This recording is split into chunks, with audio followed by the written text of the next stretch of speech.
Kesambi.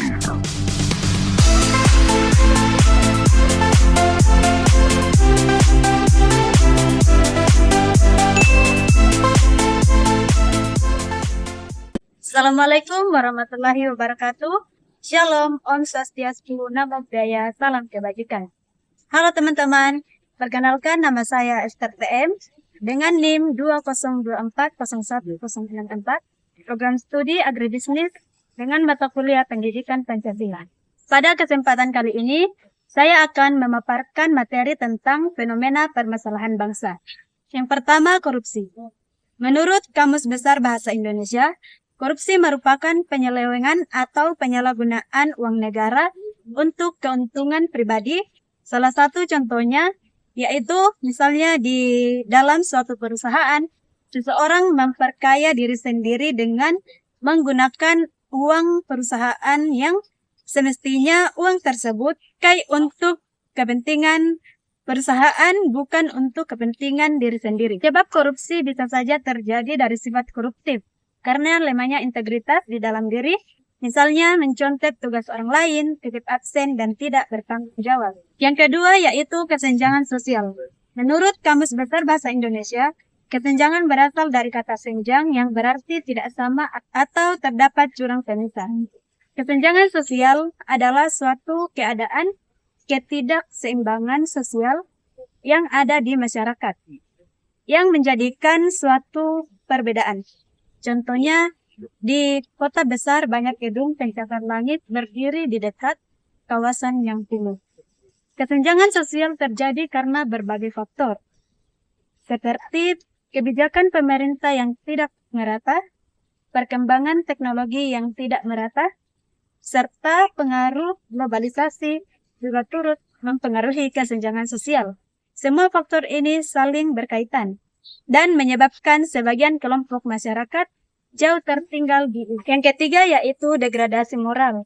Dalam Kamus Besar Bahasa Indonesia, degradasi moral dapat diartikan sebagai kemunduran, kemerosotan, atau penurunan. Sehingga dapat diartikan degradasi moral adalah kemerosotan atau lunturnya nilai dan moral dalam masyarakat. Contohnya yaitu penyalahgunaan narkoba, menipisnya rasa kejujuran, tawuran di kalangan para pelajar. Penyebab terjadinya degradasi moral yaitu kurangnya pendidikan moral, pengaruh lingkungan yang negatif, kurangnya perhatian dan pengawasan dari orang tua, nilai-nilai keagamaan yang tidak diterapkan atau ditinggalkan.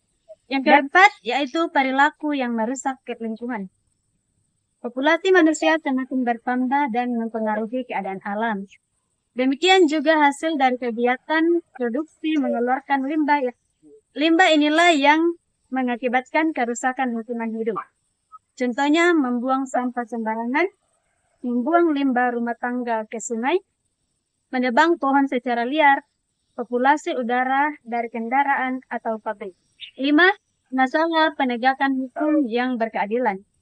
Penegakan hukum merupakan rangkaian proses untuk menjabarkan nilai, ide, cita yang cukup abstrak menjadi tujuan yang sangat konkret.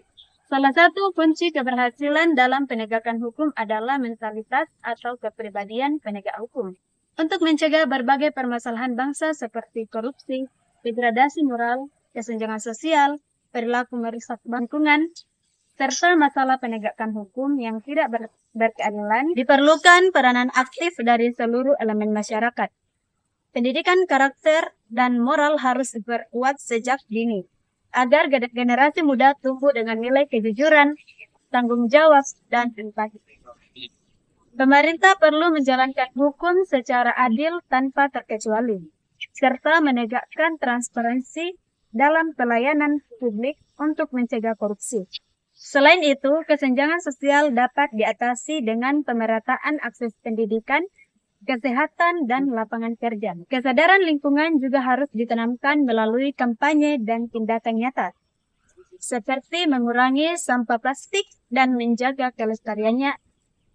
Kolaborasi antara masyarakat, pemerintah, dan lembaga pendidikan sangat penting untuk menciptakan bangsa yang adil, bersih, dan beradab.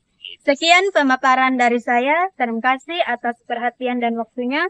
Mohon maaf bila ada kekurangan kata dan tindakan Thank you for watching.